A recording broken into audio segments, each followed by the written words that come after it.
Hey everyone, welcome to Speak Life 101. I'm Lachlan, hanging out here in my slightly messy shed in Sydney, and with me is my mate Simon. Hey friends, Simon here. Glad to be with you, wherever you're listening from. In the car, on a walk, doing the dishes, all of the above. Today we're kicking off with this simple but kind of wild idea. Words are not just sounds. They're not just air leaving your lungs. They actually carry weight. Spiritual weight, emotional weight, creative power.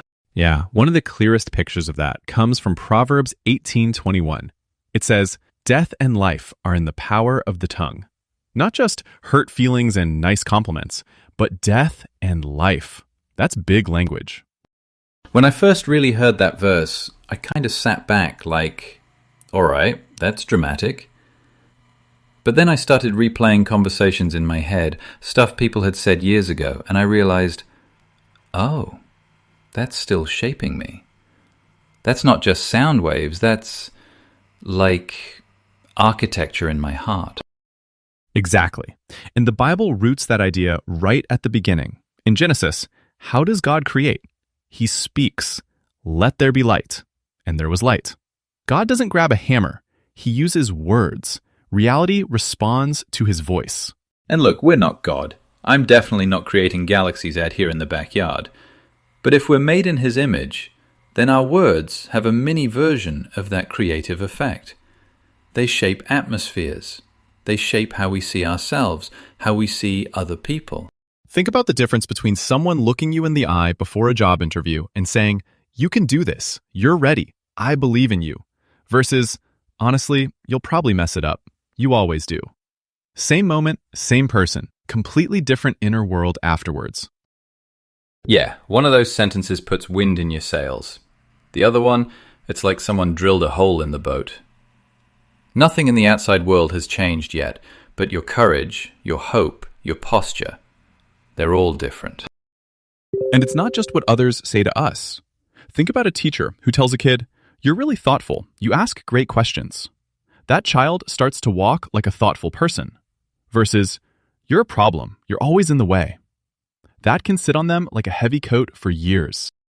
I had a coach growing up who used to say, "Lachlan, you're small, but you're scrappy. You can chase anything down." I still hear that in my head when life feels too big. Those words built a little internal soundtrack of resilience. So when Proverbs says, "Death and life are in the power of the tongue," it's not a threat hanging over us. It's more like a warning label on something powerful. Your words are like electricity. You can light up a house, or you can shock someone badly, depending how you use it. And that's really what we're unpacking in this episode. If words carry that kind of power, how do we stop using them like random noise and start using them like tools to build, to heal, to create space for life? We're going to get super practical. We'll talk about the way we speak to others, but we're also going to zoom in on that quiet self-talk nobody hears but you and God.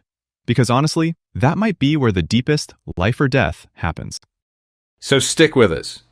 Take a breath. Maybe think back to a phrase someone spoke over you that changed everything, for better or worse.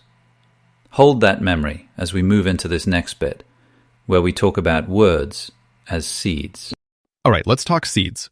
One of the most helpful pictures for me is that every word is like a seed you're planting, either in your own heart or in someone else's. Yeah, and seeds look tiny and harmless, right? You're like, what's this little thing going to do? But you plant enough of them, water them long enough, and suddenly you've got a whole forest or a whole mess. Think about the phrases we repeat without even noticing. "I'm always tired." "I'm just bad with money." "Nothing ever works out for me." Every time we say that, it's like we're dropping another seed into the soil of our expectations. And then we water it with more words. We tell the same story to our friends, we rehearse it in our head while we're driving, we say it as a joke. Haha, classic me, I always stuff it up. We think we're being honest, but half the time we're just fertilizing a belief that keeps us stuck. Now, being honest about where we're at is important. Saying, "I feel tired today," can be truthful and healthy. But declaring, "I am just a tired, broken, hopeless person," is a different thing.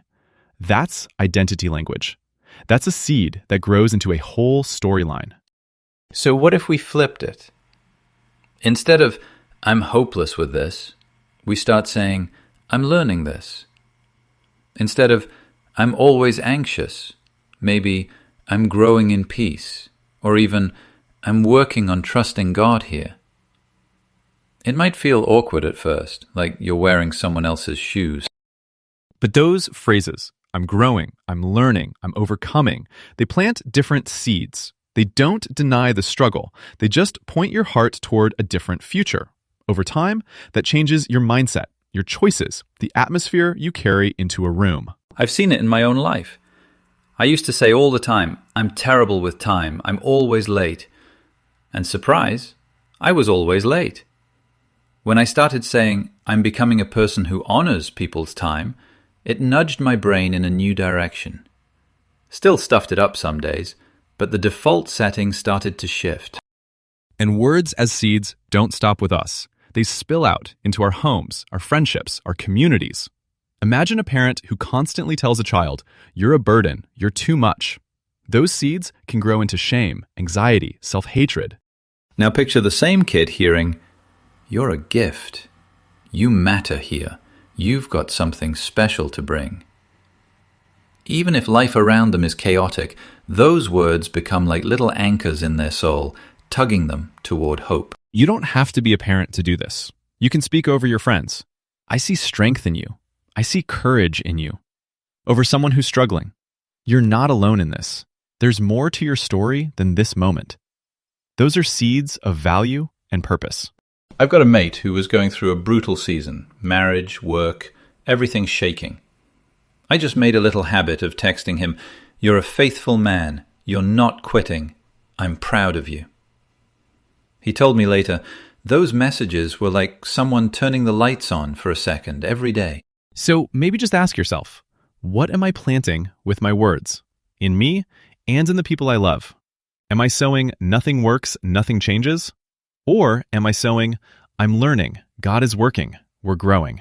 Because the garden you wake up in next year, emotionally, spiritually, will probably look a lot like the seeds you're dropping right now.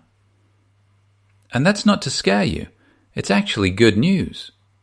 If you don't like the garden, you can start changing the seeds. Let's zoom in now on what might be the most powerful space of all, your self-talk. The quiet words you say when nobody's listening. No mic, no audience, just you and your thoughts. Yeah, that running commentary in your head when you look in the mirror or you make a mistake or you open your bank app. For a lot of us, that voice is brutal. Stuff we'd never say to a friend, we just casually say to ourselves before breakfast. And spiritually, that matters. If death and life are in the power of the tongue, that includes the tongue that only you hear. Those repeated inner phrases are constantly telling your heart what story it lives in. Fear, shame, or blessing and peace. One way to think about it is alignment. The words we consistently speak, out loud or inside, tend to pull our vision into line with them. If I keep saying, people are dodgy, you can't trust anyone, I'll start noticing every little disappointment as proof. My world will bend around that sentence. And if I begin to say, I'm blessed to be a blessing, peace is possible here, God is with me, even in the mess, I start scanning my day for signs of that. I align with it. It doesn't mean life suddenly gets easy, but my inner posture changes. Let's keep it simple. Spiritual words like blessing, peace, hope, they're not just church vocabulary. They're like directions for your inner compass. When you say, I bless this day, you're not pretending it's perfect. You're just choosing to expect goodness instead of bracing for disaster. Same with fear. If my self-talk is, I'm always anxious, I can't handle anything, my body, my choices, my relationships start to line up with that script. But if I start saying, I feel fear, but I am not fear, I'm learning courage, that's a different alignment. So here's a really practical challenge for this week. We'll keep it super doable. Pick one life-giving declaration, just one, something short you can remember that speaks life instead of death into your world. It might be, I am loved, and I'm learning to love well. Or, I'm growing stronger every day. Or, God is with me, I am not alone. If you don't connect with faith language, you can still say something like, I'm learning, I'm capable, I'm worth showing up for. Once you've got it, speak it out loud every day this week, morning or in the car or on a walk, and when the old script shows up, you're useless. Nothing changes. Don't panic. Just notice it and answer back with your new declaration. You're not trying to win an argument in your head in one day. You're just steadily planting new seeds, bringing your words into alignment with the kind of life you actually want to live, the kind of person you're becoming. And feel free to extend it to others. Speak that same kind of life over your kids, your friends, your partner. Simple lines like, I'm grateful for you. I see growth in you. You matter here. You never know which sentence becomes their turning point. Because remember, this isn't just pop psychology or positive vibes. It goes back to that deep truth in Proverbs 18:21. Death and life are in the power of the tongue. Our words are small, but they're never neutral. So as you head into your week, hold that thought. Every phrase is a seed. Every sentence is a little steering wheel. You can point it toward despair